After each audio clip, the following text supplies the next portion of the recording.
Salam sejahtera bagi saudara sekalian dimanapun berada. Firman Tuhan untuk kita minggu ini 20 Juni 2021, 2 Korintus 6 ayat 1 sampai 10. Demikian firman Tuhan. Paulus dalam pelayanannya. Sebagai teman-teman sekerja, kami menasihatkan kamu supaya kamu jangan membuat menjadi sia-sia karunia Allah yang telah kamu terima. Sebab Allah berfirman, pada waktu aku berkenan, aku akan mendengarkan engkau. Dan pada hari aku menyelamatkan, aku akan menolong engkau. Sesungguhnya waktu ini adalah waktu perkenanan itu.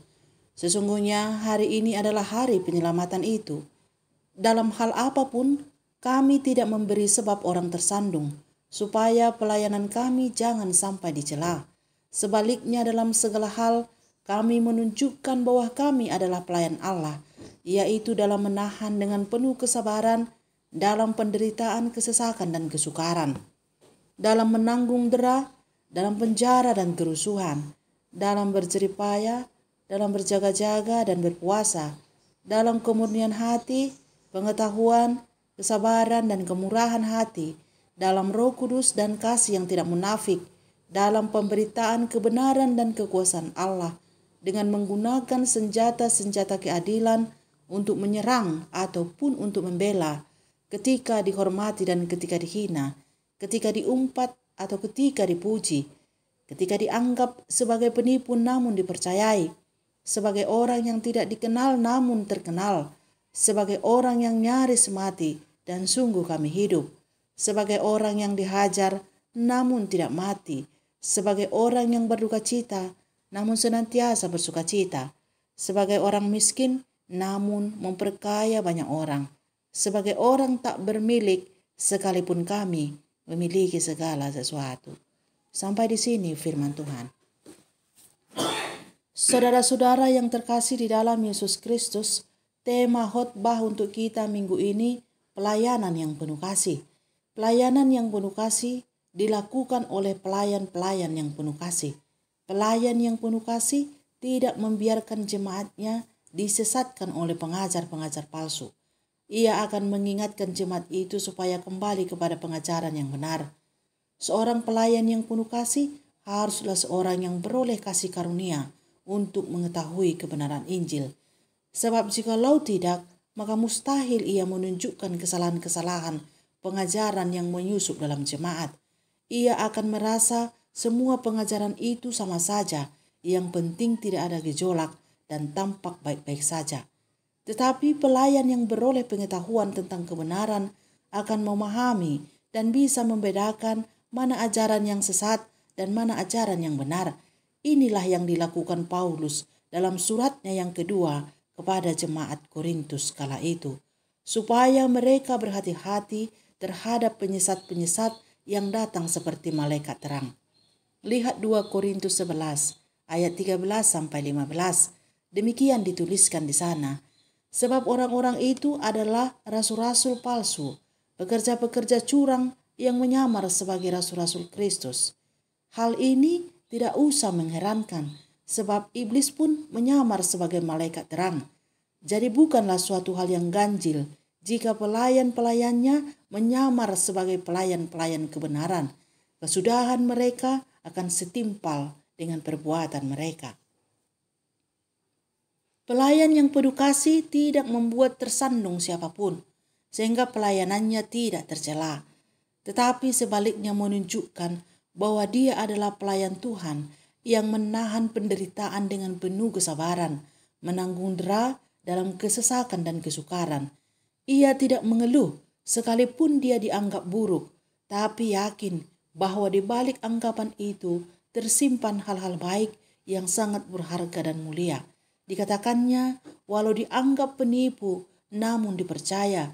Sebagai orang yang tidak dikenal, namun terkenal. Sebagai orang yang nyaris mati, tapi kami sungguh hidup. Sebagai orang yang dihajar, namun tidak mati. Sebagai orang yang berduka cita, namun senantiasa bersuka cita. Sebagai orang miskin, namun memperkaya banyak orang. Sebagai orang tak bermilik, sekalipun kami memiliki segala sesuatu.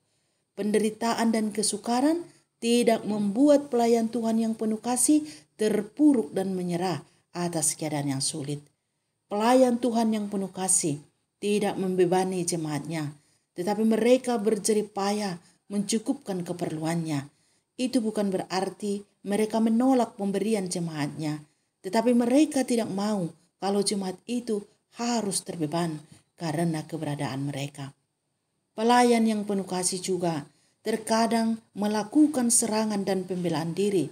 Biasanya yang mereka serang adalah pengajar-pengajar sesat yang menyesatkan umat Tuhan, dan yang mereka bela adalah diri mereka sebagai utusan Tuhan. Dan semua itu dilakukan demi keselamatan umat yang mereka layani. Dan mereka melakukan semua ini dengan menggunakan senjata-senjata keadilan. Lihat ayat 7. Jadi pelayan yang penuh kasih tidak membiarkan pengajaran palsu bertumbuh dan menyusup ke tengah jemaat Tuhan.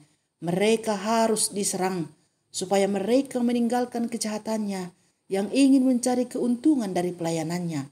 Dan pelayan-pelayan Tuhan ini membela dirinya bukan untuk menjaga kehormatan mereka semata, tetapi untuk meyakinkan jemaat akan kasih karunia yang mereka dapat dari Tuhan, sehingga mereka mau kembali kepada pengajaran benar yang disampaikan oleh pelayan-pelayan Tuhan. Jadi, jika ada seorang pelayan yang membiarkan pengajaran palsu menyusup dan mempengaruhi jemaatnya, dia bukanlah pelayan yang penuh kasih, tetapi dia hanyalah pelayan upahan saja yang tidak mau ambil resiko, atau mungkin ia sendiri tak tahu mana yang benar atau mana yang salah karena ia tidak beroleh kasih karunia untuk mengetahuinya. Saudara-saudara yang dikasihi Tuhan Yesus, mengingat tidak mudah menjadi pelayan yang penuh kasih.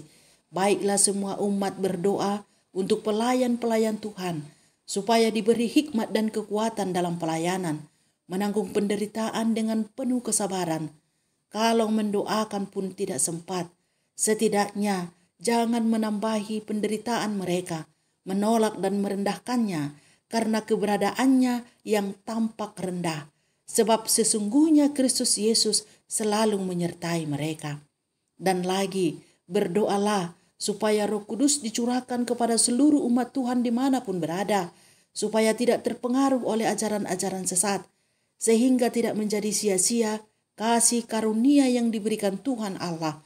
Jika ada dari saudara yang sudah dipengaruhi, kembalilah kepada pengajaran yang benar, dan jangan menunda lagi, sebab waktu tidak selalu ada.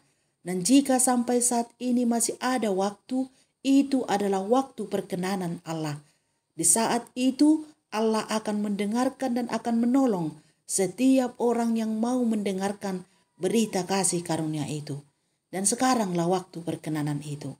Dengarkanlah dan setialah pada pemberitaan Injil yang diwartakan pelayan-pelayan Tuhan yang penuh kasih. Amin.